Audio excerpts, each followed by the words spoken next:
ओम गुरुर्ब्रह्मा गुरुर्विष्णु गुरुर्देव महेश्वरा गुरु साक्षात् परब्रह्म तस्मै श्री गुरुवे नमः। मूकं करोति वाचालं पंगुतु लंघयति गिरिं यत्कृपातं वन्दे परमानन्दमाधवम्।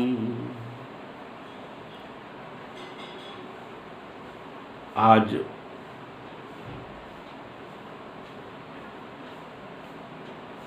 बहुत से साधकों का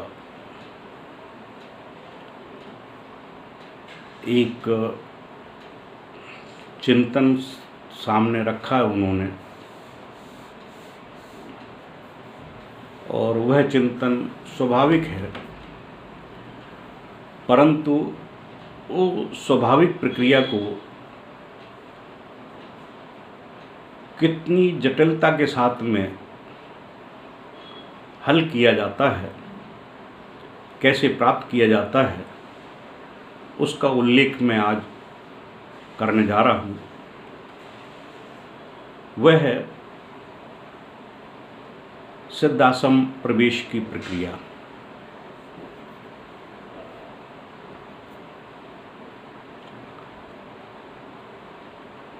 मानव प्राणी जब शरीर धारण करता है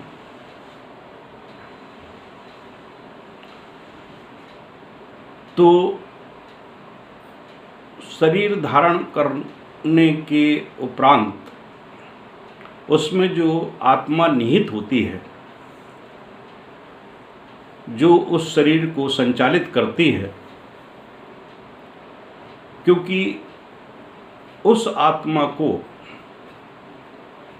ब्रह्मा जी ने एक रोल प्ले करने के लिए, एक कर्म अदा करने के लिए, एक दायित्व का निर्वाह करने के लिए, एक कर्तव्य का निर्वाह करने के लिए उसे एक दायरे में फिट करके इस शरीर में निहित कर दिया है। जब उस दायरे में निहित कर देता है ब्रह्मा, तो फिर उसके बाद में इस शरीर में जो मन, बुद्धि और विवेक, ये तीनों हैं जो इस शरीर को संचालित करते हैं अपने चिंतन के माध्यम से, अपने विचारों के माध्यम से, अपनी क्रियाशीलता के माध्यम से। परंतु उसमें एक चीज़ बिल्कुल स्थायित्व लिए होती है कि जो ब्रह्मा के द्वारा रोल प्ले के लिए लिपिबद्ध किया गया है, रोल दिया गया है, उससे आप एक लीक भी इधर उधर नहीं हो सकते हैं।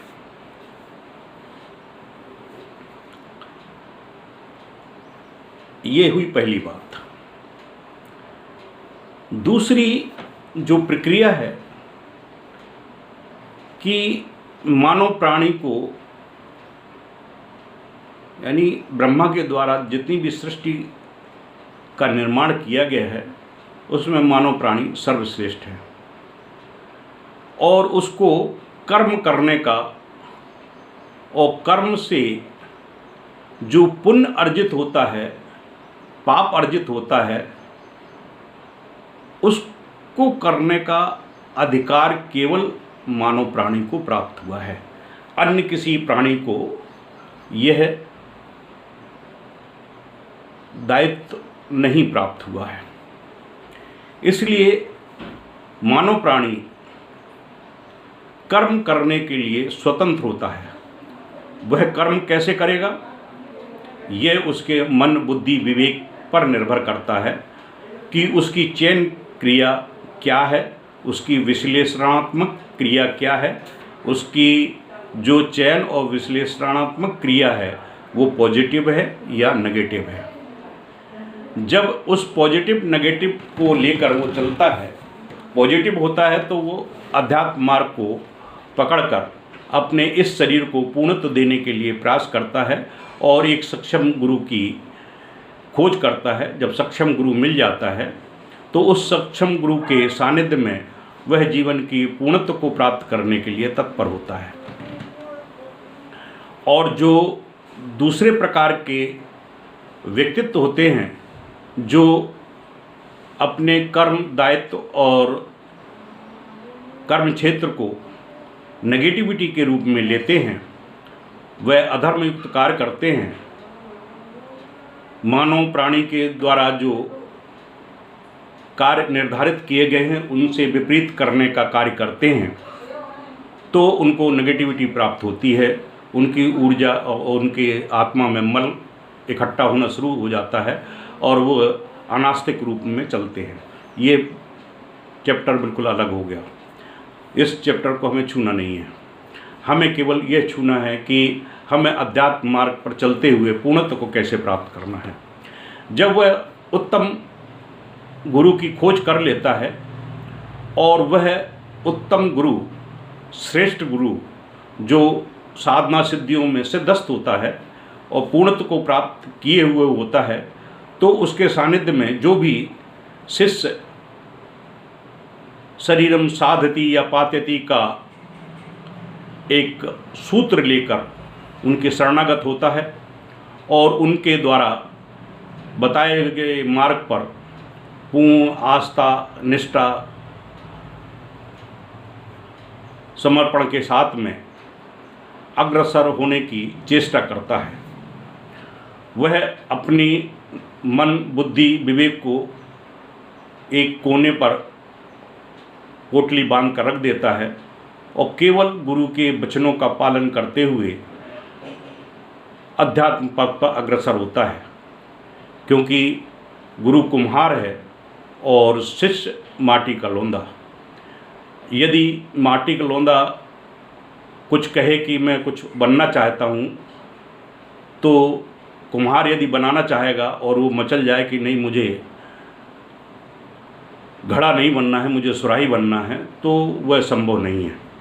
कुम्हार नीचे से हाथ लगाकर उसमें ऊपर से प्रहार करता है और उस प्रहार से वह आकार का निर्माण करता है जिससे कि वह पात्र का निर्माण हो सके। इसी प्रकार से जब शिष्य मिट्टी की लोंदे की तरह गुरु के चरणों में अर्पित हो जाता है, अपना मन, बुद्धि, विवेक शून्यवत करते हुए पूर्ण आस्था, श्रद्धा, विश्वास के साथ में गुरु चरणों में लीन हो जाता है, तब गुरु यथा उचित उसका निर्माण करने की प्रक्रिया में संलग्न हो जाता है और वह क्रमशः बॉटम टू टॉप तक चलने के लिए वह स्पिरिचुअल एजुकेशन में वह प्रारंभिक शिक्षा के लिए उसे तत्पर करता है। प्रारंभिक शिक्षा में उसे सबसे पहले दीक्षा संस्कारित किया जाता है। दीक्षा संस्कार में उसे 4 मंत्र प्रदान किए जाते हैं, जिसमें कि वेद माता गायत्री का, गुरुदेव का और विघ्न विनाशक प्रथम पूज्य गणपति भगवान का, ये 3 मंत्र प्रधान रूप से प्रदान किए जाते हैं। और जिससे कि उसका शरीर चेतन हो सके तो एक चेतना मंत्र प्रदान किया जाता है, जिससे कि उसका रोम रोम रोमांचित हो सके और चेतन हो सके। यह बेसिक हुई। फिर इसके बाद में उस साधक को जब अग्रसर होता है, 5वीं क्लास पास हो जाता है, तो उसे साम्भवी दीक्षा से दीक्षित किया जाता है। साम्भवी दीक्षा 8वीं क्लास के लेवल की होती है। जब वो दीक्षा संस्कार ले लेता है साम्भवी दीक्षा का, तो उसे आगे की कक्षा में प्रवेश करने का सौभाग्य प्राप्त हो जाता है। वह प्रकृति की 3 आधारभूत व्यवस्था, महालक्ष्मी, महासरस्वती, महाकाली, ब्रह्मा, विष्णु, महेश, इन प्रकृति की जो सृष्टिकर्ता, पालनकर्ता, संहार करता हैं, इनसे संपर्क कराने की प्रक्रिया गुरु संपन्न करता है। क्योंकि मानव प्राणी का जो शरीर है इन तीनों से गुंफित है। क्योंकि ब्रह्मा ने जो पैदा किया उसको रोल प्रदान कर दिया। अब उस रोल को अदा करने के लिए जो चेतना ऊर्जा प्राप्त होगी वह विष्णु और लक्ष्मी के माध्यम से प्राप्त होगी। और इसमें जो अच्छा बुरा का जो परिणाम होगा उसका परिणाम का फल देने के लिए रुद्र रूप में भगवान शिव उसको प्रणाम देंगे। और इनमें जो शारीरिक रूप में जो आक्षेपित होता है वह 9 ग्रहों का प्रभाव होता है। इन 9 ग्रहों के प्रभाव से ही यह मानव जीवन आंदोलित होता रहता है और 9 ग्रहों के आंदोलित होने से वह अच्छे बुरे का परिणाम भोगता है। शुभ फल प्राप्त होती है, अशुभ फल प्राप्त होती है। अध्यात्म पथ का जो रास्ता है वो प्रशस्त होता है। वह उसके इस जीवन लीला में जो ब्रह्मा ने लिखा है वैसा उसको प्राप्त होता है।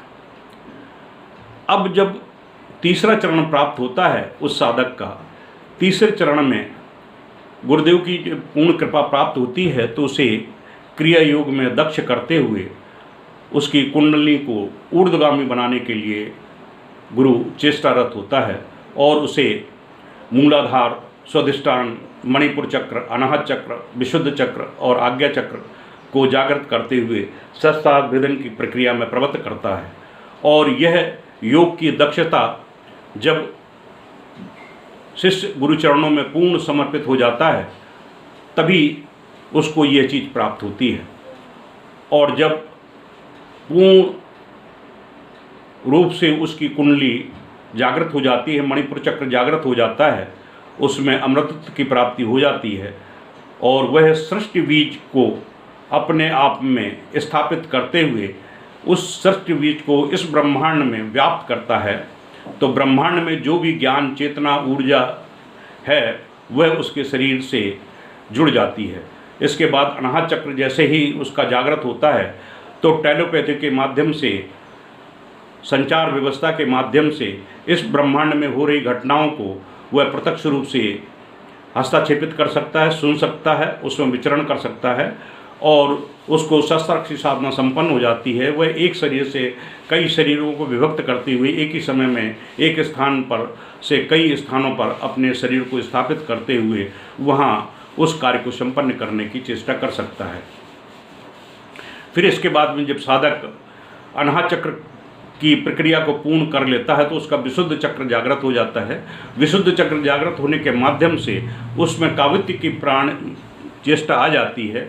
वह अपने देवी देवताओं को प्रसन्न करने के लिए विशेष स्तोत्रों का रचना करता है, विशेष मंत्रों की रचना करता है, क्योंकि वह मंत्र दृष्टा भी हो जाता है और मंत्र सृष्टा भी हो जाता है। इस प्रक्रिया के फिर आगे आता है आज्ञा चक्र। आज्ञा चक्र में जब वह अपने आज्ञा चक्र को जागृत करता है तो इन चरण चक्रों से कोई मतलब नहीं, जैसे कि मैंने पिछले वीडियो में स्पष्ट किया था, इन चरण चक्रों से कोई मतलब नहीं।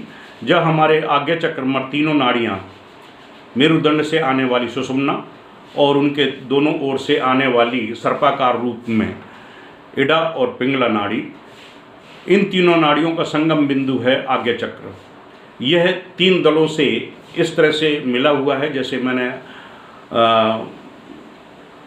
गुरु सिद्धि महायंत्र जो मेरे द्वारा निर्मित किया गया है उसमें जो मूल बिंदु दिया गया है वो मूल बिंदु आज्ञा चक्र का ही है। आज्ञा चक्र में 2 दल दिए हैं जो श्री चक्र गुरु सिद्धि महायंत्र में, वह 2 दल हमारे नेत्रों के माध्यम से हैं, क्योंकि ये त्रिदल से युक्त है, त्रिनेत्र हैं। एक आत्मचक्षु, ज्ञान चक्षु, दिव्य चक्षु। जब साधक अपनी कुंडली को ऊर्ध्वगामी करते हुए आगे चक्र में आता है और दिव्य अत्यंत तेजस्वी, जो चारों युगों में इस प्रकार का यंत्र का निर्माण नहीं हो सकता है, हुआ है, और इस शरीर के माध्यम से गुरुदेव की पूर्ण कृपा से यह यंत्र स्थापित और प्रकाश में लाया गया है।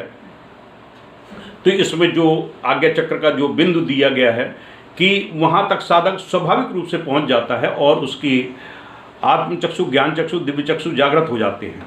जब आत्मचक्षु, ज्ञान चक्षु, दिव्य चक्षु जागृत हो जाते हैं तो वह सिद्धाश्रम की प्रथम चरण की प्रक्रिया को पार कर लेता है, क्योंकि वह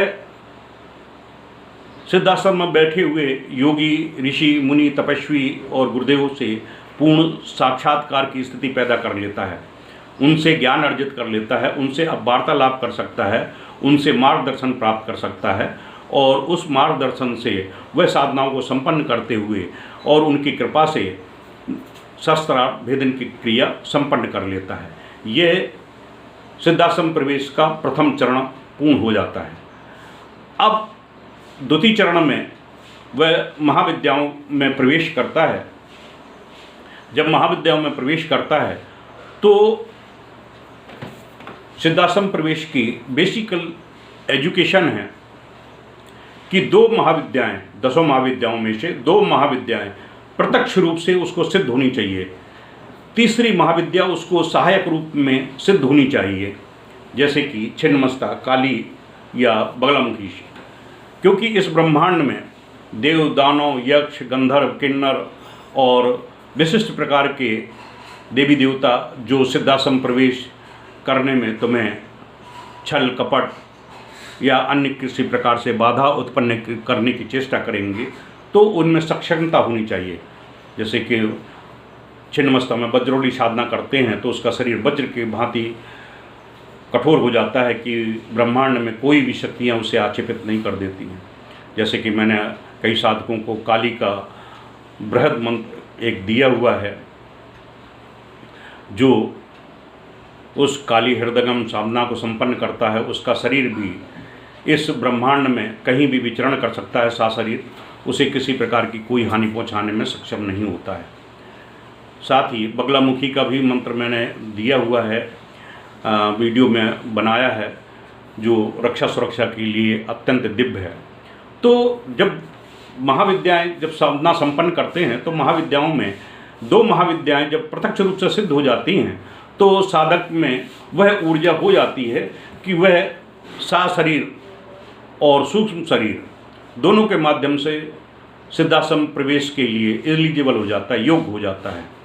और तीसरी महाविद्या जैसे ही सिद्ध होती है उसमें सुदृढ़ता आ जाती है, वो कभी भी सिद्धाश्रम में जा सकता है और इस भौतिक शरीर में वापस आ सकता है, अपने इस भौतिक जीवन के जो कर्तव्य हैं उनका निर्वाह कर सकता है।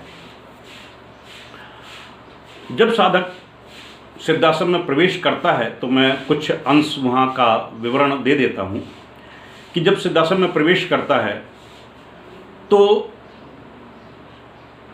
कई साधक तो गुरुदेव की कृपा से यौवन अवस्था में पहुँच जाते हैं, लेकिन कई ऐसे साधक हैं जिनका शरीर बिल्कुल जर्जर हो जाता है, जीवन के बिल्कुल उत्तरार्ध में उनका प्रवेश होता है, उनका शरीर बिल्कुल जर्जर हो जाता है। तो प्रवेश करते ही वहाँ पर सिद्ध योगा झील है और सिद्ध योगा झील का जो पानी है इतना स्वच्छ है कि अगर उसकी गहराई अगर 1 किलोमीटर है तो 1 किलोमीटर में अगर 1 रुपए का सिक्का डला हुआ है तो 1 रुपए का सिक्का बिल्कुल साफ दिखाई देगा, इतना नीट एंड क्लीन पानी है। इस सिद्ध योगा झील में जैसे ही साधक सिद्धाश्रम में प्रवेश करता है तो सर्वप्रथम वहाँ की जो योगिनियाँ हैं वह उन्हें प्रेरित करती हैं और प्रेरित करने के बाद में वह सिद्ध योगा झील में स्नान करता है। और जैसे ही साधक सिद्ध योगा झील में स्नान करता है तो वह उसका शरीर पूर्ण चैतन्य हो जाता है, पूर्ण चिरंजीवता को प्राप्त हो जाता है और यौवनावस्था में परिवर्तित हो जाता है। वहाँ की जो योगिनियाँ हैं, जो साधिकाएँ हैं, वो इतनी सुंदर और दिव्य हैं कि जब गुरुदेव 1986 में कैलिफोर्निया यूनिवर्सिटी में सूर्य सिद्धांत के माध्यम से एक पदार्थ से दूसरे पदार्थ में कन्वर्ट करने की प्रक्रिया का चैलेंज पूरे विश्व को दिया था और वहाँ पर गुरुदेव ने कैलिफोर्निया यूनिवर्सिटी में एक पदार्थ को दूसरे पदार्थ पर प्रिज्म के माध्यम से कन्वर्ट किया था, तो वहाँ पर 176 अपने अपने क्षेत्र के विशिष्ट वैज्ञानिक उपस्थित थे। उन वैज्ञानिकों ने उनको शरीर को पूरा नंगा कर दिया था, एक केवल धोती दे दी थी, क्योंकि गुरुदेव हिप्नोटिज्म के बहुत बड़े ज्ञाता थे। तो उनको यह ज्ञान था कि यह डॉक्टर नारेंद्र श्रीमाली हिप्नोटिज्म के महान विद्वान हैं, यह जो कुछ कहेंगे हमें मानना पड़ेगा, इसलिए हम इनके अधीन हो जाएंगे, लेकिन इनके अधीन में उपकरण नहीं होंगे। तो केवल एक धोती दी थी और धोती में इतने सेंसिटिव इंस्ट्रूमेंट लगा दिए गए थे कि अगर जरा सा भी ये कहीं से हरकत करते हैं, किसी चेतना या ऊर्जा का उत्पन्न करते हैं, तो वो सेंसिटिव इंस्ट्रूमेंट अपने आप बता देंगे कि हाँ ये हुआ है। फिर उन्होंने अपने उस प्रिज्म के माध्यम से कई चीज़ों को कन्वर्ट करके दिया था, कपास से सोने को कन्वर्ट किया, ये किया वो किया, तमाम चीज़ें कन्वर्ट की, वो एक अलग प्रक्रिया है। तो वहाँ पर जो वैज्ञानिक थे तो उन्होंने सोलर प्रिंसिपल पर, सूर्य सिद्धांत पर, जो कणाद के द्वारा लिखा हुआ ग्रंथ है, आज भी कैलिफोर्निया यूनिवर्सिटी की लाइब्रेरी में रखा हुआ है, तो उन्होंने केवल आधे घंटे की थीसिस दी थी सूर्य विज्ञान पर। तो वहाँ पर कैलिफोर्निया यूनिवर्सिटी में सन 1986 में ओपन चैनल लगा दिया गया था। वो उस ओपन चैनल में पूरा कैलिफोर्निया देख रहा था, अमेरिका देख रहा था। तो वहाँ पर जब उन्होंने प्रवचन दिया तो वहाँ विस्फोट हो गया। विस्फोट ऐसा हो गया कि वो जब चैनलों में लोग घरों में देख रहे थे और गुरुदेव के जो प्रवचन सुने तो वहाँ पर हंगामा मच गया, और हंगामा इतना मच गया कि पब्लिक आउट ऑफ कंट्रोल हो गई। और वहाँ लिख दिया था कि आई वांट टू श्री माली, आई वांट टू श्री माली, सब अपने सीने पे लिख के और हल्ला मचाते हुए आ गए। तो वो एक प्रक्रिया बहुत अलग है कि फिर गुरुदेव पर कोर्ट केस हुआ था। जब उन्होंने विश्व चैलेंज दिया था तो इंडिया सरकार के ऊपर आक्षेप आया कि आपके यहाँ से योगी आया है, उसने ऐसा ऐसा कैलिफोर्निया यूनिवर्सिटी में किया है और यहाँ के पब्लिक को पागल कर दिया है। तो गुरुदेव पर कोर्ट केस हुआ था। कोर्ट केस चला था कि ये स्वर्ण बनाने की प्रक्रिया जानते हैं। तो गुरुदेव के जब कोर्ट केस चला था, दूसरी पेशी में ही वो कोर्ट केस ख़त्म हो गया था, क्योंकि कोर्ट को तो प्रमाण चाहिए। तो उन्होंने कहा कि जो फैक्ट्री है वो तो मेरे दिमाग में है, आप प्रूफ करिए कि मैं सोना बनाना जानता हूँ। तो एक वो प्रक्रिया अलग है, वो कभी अगर कोई प्रकरण आया तो मैं उनको स्पष्ट करूँगा। तो वहाँ कैलिफोर्निया यूनिवर्सिटी में जो वैज्ञानिक थे और वहाँ कई स्त्रियाँ भी थी वैज्ञानिक, तो गुरुदेव योग मार्ग से 176 जितने वैज्ञानिक थे उनको सबको लेके वहाँ से दसम गए थे और वहाँ जाकर उनका साक्षात्कार कराया था उन योगियों से जिनकी आयु 10-10 हज़ार वर्ष थी, 5-5 हज़ार वर्ष थी, कई वर्षों, हज़ार वर्षों के योगी मुनि थे। तो मैं एक बात बताना चाह रहा हूँ कि वहाँ की जो उस समय विश्व सुंदरी थी तो वो भी साथ में गई थी। उसने कहा कि यदि यहाँ की योगिनियों की सुंदरता के बराबर अगर मुझे एक क्षण के लिए सुंदरता अगर मिल जाए तो मैं विश्व में तहलका मचा दूंगी। अब आप अंदाज लगाइए कि उस शुद्ध योगा झील में स्नान करने के बाद में उस साधक की क्या स्थिति होती है। उसका चेहरा अपने आप में दैदीप्यमान हो जाता है, यौवनावस्था में कन्वर्ट हो जाता है। वह 70 साल की भी आयु में ऐसा लगता है कि जैसे चिरंजीवता को प्राप्त है। गुरुदेव के शरीर को देखिए, 70 साल की उम्र में उनके चेहरे पर वही तेज, वही ऊर्जा और वही वाणी में वो तेजस्वता थी जो सिद्धाश्रम से योगी आए हुए होते हैं। उनके चेहरे का तेज, उनकी वाणी और उनकी 70 साल की उम्र होने के बावजूद भी वैसे ही ओज तेज बना रहता है और उनका शरीर सुदृढ़ बना रहता है। तो सिद्ध योगा झील में स्नान करने के बाद में वो तरणीय अवस्था में चला जाता है। फिर उसके बाद में उसके बगल में ही सिद्ध योगा झील के पास में ही कल्प वृक्ष है। उस कल्प वृक्ष में के नीचे जब साधक स्नान कर लेता है, उसकी जन्म जन्मांतर में या जीवन में कोई भी कामना अधूरी रह जाती है, तो जैसे ही कल्प वृक्ष के नीचे पहुंचता है तो कल्प वृक्ष तो कल्प वृक्ष ही है। तो कल्प वृक्ष के नीचे बैठकर कोई भी कामना व्यक्त करता है, उसकी पलक झपकते ही कामना पूरी हो जाती है। वह कल्प वृक्ष अपने आप में बहुत ही दैदीप्यमान स्थिति में है और सभी जो प्रथम रूप साधक प्रवेश करता है वह उसका अवश्य लाभ उठाता है। फिर इसके बाद में जब वो आगे की तरफ जाता है तो वहाँ पर 2 स्थान हैं। एक स्थान देवताओं के लिए वर्जित है, वहाँ देवता नहीं जा सकते हैं, वहाँ केवल साधक ही जा सकते हैं। और एक स्थान है जहाँ पर परमहंस स्वामी सच्चिदानंद जी का कुटी है और परमहंस स्वामी निखिलेश्वरानंद जी की जो साधना स्थली है और उनकी साधना स्थली और मेरी साधना स्थली दोनों की पास पास ही है। वो नीलाश में विराजमान है। मेरे पूर्व जीवन का शरीर भी अभी वहाँ पर उपस्थित है। जो मैं कभी भी चेतना जब लेता हूँ तो अपने पूर्व जन्म के उस शरीर से चेतना ग्रहण कर लेता हूँ, तो ऊर्जीकृत हो जाता हूँ। और मेरे बगल में ही गुरुदेव निखिलेश्वरानंद जी का कुटी है और परमानंद स्वामी सच्चिदानंद जी हमेशा उस विचरण स्थिति में रहते हैं। वहाँ देवताओं का प्रवेश वर्जित है। तो देवता अलग रहते हैं और जो साधक हैं वो अलग हैं। फिर वहाँ पर अपने अपने हर देवी उनके जो ऋषि मुनि तपस्वी योगी हैं जो सिद्धाश्रम में प्रवेश किए हैं, तो अपने अपने पंथ के गुरुओं के साथ में वो अपना जीवन यापन करते हैं। अपना मस्ती के साथ में वहाँ का आनंद, वहाँ का वातावरण, वहाँ की वायु, वहाँ का अपने आप में इतना दैदीप्यमान है कि वहाँ पर किसी प्रकार का रोग, चिंता, शोक इत्यादि नहीं है और उसे नंगी आंखों से नहीं देखा जा सकता है। वह ब्रह्मांड में किसी भी उपकरणों के माध्यम से भी दृष्टिगोचर नहीं होता है। वह एक अदृश्य शक्ति के रूप में विद्यमान है। कैलाश मानसरोवर से 176 किलोमीटर दूर है और तिब्बत से भी शायद 176 किलोमीटर की दूरी पर स्थित है, जैसे शिलांग घाटी भी बोलते हैं। सन 1962 में जो युद्ध हुआ था, तो उस युद्ध में चीन के जो सैनिक थे जो तेलांग मठ में योगी जाया करते थे, उनकी आयु का जो उन्होंने आकलन किया था कि ये योगी जो हैं 10-10 हज़ार वर्ष की आयु प्राप्त हैं, इनका क्या रहस्य है, कहाँ रहते हैं, कौन से मठ में रहते हैं। तो चीन की सरकार ने उसका पीछा किया था। जब वो तेलांग घाटी के पास में गए तो उनके खच्चर जो थे गड्ढे में चले गए और योगी अदृश्य हो गए थे। तो वहीं से युद्ध विराम हो गया था, क्योंकि वह उसको ढूंढना चाहते थे। वो हमेशा के लिए चिरंजीवता को प्राप्त करना चाहते थे। क्योंकि